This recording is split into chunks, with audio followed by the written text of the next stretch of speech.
अपने कबर्ड्स को mirror finishing में बनवा लो।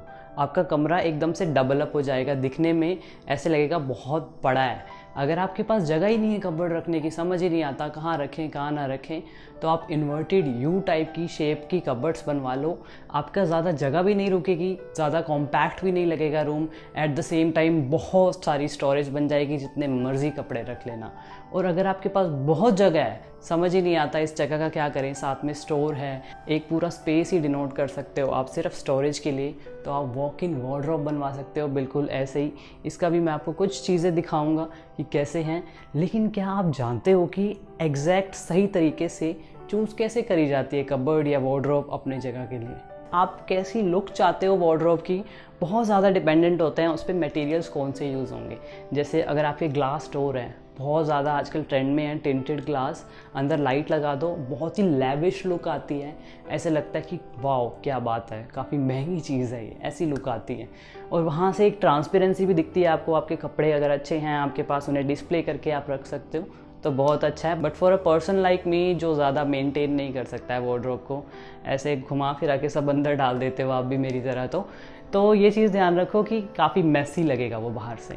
इसीलिए आप फ्लूटेड ग्लास का यूज़ कर सकते हो, जिनके अंदर ट्रांसपेरेंसी भी है, हल्का हल्का दिखाई भी देता है, अंदर से डिफ्यूज लाइट्स भी आती हैं, but at the same time इतना ओपेक है कि बिल्कुल भी ऐसे नहीं लगता कि अंदर मैस क्रिएट हो रखी है। जो आजकल सबसे ज़्यादा चलते हैं वो है ड्यूको पेंट या फिर पीयू पेंट। ये दोनों प्रीमियम क्वालिटी के पेंट्स हैं।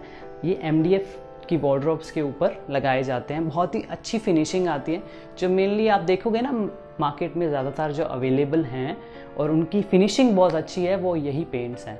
आप अगर लगवाते हो अपने घर में एमडीएफ के ऊपर ये, तो बेसिकली क्या होता है कि जो प्लाईवुड होती है ना, वो बहुत ज़ोर से हिट करती है। अगर किसी का सर लग गया है, कोई बच्चे का पाँव लग गया आते जाते, तो चोट मारती है वो।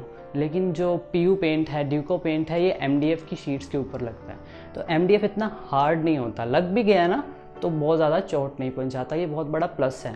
बट अगर प्लाईवुड ले रहे हो आप, तो उनके ऊपर भी लैमिनेट्स आप चढ़वा सकते हो, विनियर चढ़वा सकते हो, उनकी भी काफ़ी अच्छी फिनिशिंग होती है। चारकोल शीट्स का यूज़ कर सकते हो, वो भी काफ़ी अच्छी लुक होती है, कोई कमी नहीं है उसमें।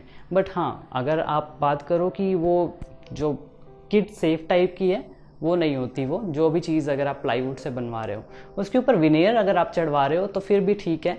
बट जो माइका होता है, या हम बात करें जो लेमिनेट्स होते हैं, एक ही बात है दोनों, तो वो ज़ोर से लगते हैं और उनकी finishing as compare to veneer या फिर ड्यूको पेंट थोड़ी सी कम होती है। जो एजेस हैं साइड में दिखाई देते हैं। पर आप ऑन बजट जाना चाहते हो तो ये काफ़ी अच्छे ऑप्शंस हैं। बस एक चीज़ का ध्यान रखो, कभी भी जब लेमिनेट्स आप लगवा रहे हो तो बीच में नीश क्रिएट करते हैं। वैसे तो हम जब भी आपकी जो कबर्ड्स हैं काफ़ी लंबी होती हैं, तो बीच में थोड़े थोड़े ब्रेक देते हैं, लाइंस दे दी जैसे, या फिर कोई बीच में एक पर्टिकुलर सेगमेंट छोड़ दिया खाली, वहाँ पे डिस्प्ले कर दी। ये सब चीज़ें करी जाती हैं। But in case of laminates ये सब चीज़ें अवॉइड करो, क्योंकि जब आप लैमिनेट अप्लाई करोगे तो बीच में ऐसे जितने ज़्यादा कट्स आएंगे उतनी ज़्यादा फिनिशिंग ख़राब होती जाएगी लैमिनेट की। वो वन पीस में लगे तो ज़्यादा बेटर है। और हाँ, जो सबसे पहले मैंने आपको बताया था, एक्रेलिक मिरर की शीट्स आती हैं जो मिरर लुक क्रिएट करना चाहते हो ना। एक्चुअली होता क्या है, मिरर में आपको देखते हो पूरा का पूरा जो रूम है वो ही अंदर दिखाई देता है, तो दिखने में काफ़ी बड़ा लगता है रूम। और वार्डरोब कोई छोटा सा शीशा नहीं होगा, वो काफ़ी बड़ी जगह है, तो ओवरऑल लुक काफ़ी बड़ी लगती है। ये बहुत अच्छा ऑप्शन है उन जगहों के लिए, जैसे 10x12 का रूम है, तो मतलब 10x10 के रूम है, ये काफ़ी छोटे रूम वाले साइज़ है ना, तो इनमें डबल अप हो जाता है space, visual space double up हो जाता है। ऑब्वियसली लिटरली कमरा नहीं बड़ा हो जाता है, बट दिखता बड़ा है। एक चीज़ जो बहुत ज़्यादा लोग इग्नोर करते हैं, बट उसका बहुत ज़्यादा इम्पैक्ट पड़ता है आपके ओवरऑल इंटीरियर पे, या फिर कबर्ड की जो लुक है उस पर भी काफ़ी ज़्यादा इम्पैक्ट पड़ता है। वो होते हैं हैंडल्स अगर आप बिल्कुल स्लीक टाइप के लेते हो, पतले पतले से, ये काफ़ी ट्रेंडिंग लुक है, कंटेम्प्रेरी लुक है, बिल्कुल मिनिमलिस्ट टाइप की लुक आती है। अगर आप फार्म हाउस टाइप का कुछ क्रिएट करना चाहते हो ना, आप ऐसे हैंडल्स यूज़ करो। काफ़ी ट्रेंड में है ये भी, बट एक डिफरेंट लुक है, ये कंटेम्प्रेरी लुक नहीं है, बट काफ़ी अच्छी लुक है। काफ़ी सारे अलग अलग मिल जाएंगे, जैसे क्लासिक लुक है ये।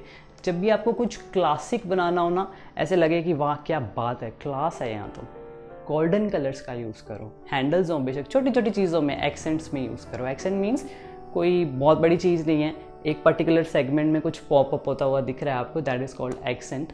तो हैंडल्स में आप इसे यूज़ कर सकते हो, किसी पेंटिंग में यूज़ कर सकते हो। खैर ये टॉपिक कहीं और डाइवर्ट ना हो जाए। तो कमिंग बैक, कबर्ड के बाहर की लुक के साथ साथ जो उसका इंटीरियर है वो बहुत ज़्यादा इंपॉर्टेंट होता है। आपको सुंदर तो बहुत दिख रही है कबर्ड, वाह क्या बात है, दिखते ही मज़ा आ गया। लेकिन जब आप कपड़े रखने जाते हो ना तो समझ नहीं आता अपने कपड़े कहाँ रखें, कैसे सेट करें, होते नहीं है, मैसी रहता है सब कुछ, और आप चाहते हो वो थोड़े अरेंज हो जाएँ। तो उसके इंटीरियर को अपने हिसाब से उसे कस्टमाइज़ करो। पहले तो आप अपनी कबर्ड में देखो आप किस तरीके के कपड़े डालते हो। क्या आपके पास लंबे कपड़े ज़्यादा हैं, हैंग करने होते हैं उन्हें, या रखने होते हैं? ड्रॉर्स ज़्यादा चाहिए, किसी को चाहिए होते हैं सेल्फ ज़्यादा। तो अपनी अपनी रिक्वायरमेंट के हिसाब से उन्हें चूज़ करो।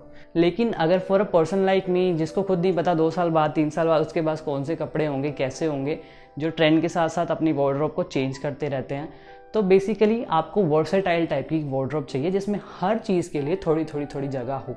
लाइक दिस वन, अभी मैं आपको दिखाता हूँ।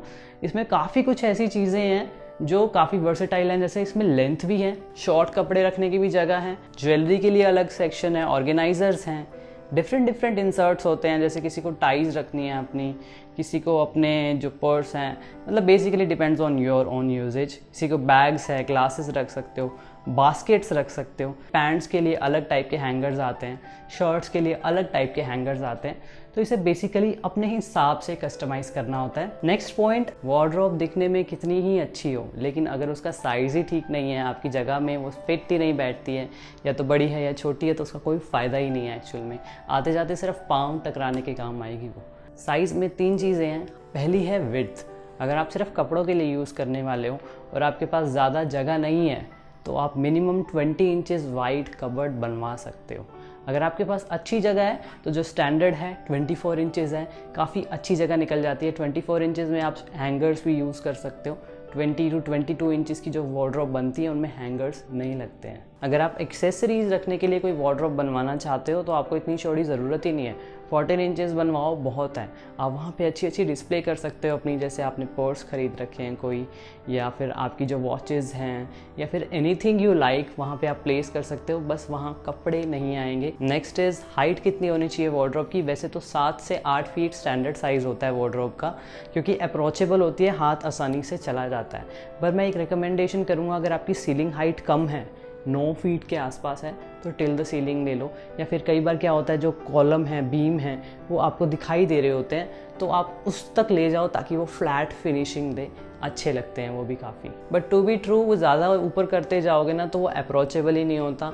लेकिन अगर आपके पास कोई और ऑप्शन ही नहीं है, बेसिकली कॉम्पैक्ट एरिया है आपका, तब आप उस केस में ऊपर की तरफ स्टोरेज बना सकते हो। लेंथ के स्टैंडर्ड्स की बात करूँ, 20 इंचेस, 30 इंचेस, 40 इंचेस, ये स्टैंडर्ड साइजेज़ हैं, क्योंकि इनमें जो मटेरियल लगने वाला है उसकी वेस्टेज कम से कम होती है, जो टुकड़े हैं वो कम बचते हैं। इनसे बड़ा या इनसे छोटा बनवाओगे तो टुकड़े बचेंगे, आपकी कॉस्टिंग ज़्यादा हो जाएगी। इसीलिए अगर आपको लॉन बजट बनवानी है तो ये स्टैंडर्ड्स फॉलो कर सकते हो। लेकिन अगर आपको कस्टमाइज़ करवाना है तो ये चीज़ ध्यान रखना, 20 इंचेस से कम वार्डरोब बनाना बेवकूफ़ी है, क्योंकि ढंग की चीज़ें आप उसमें रख ही नहीं पाओगे।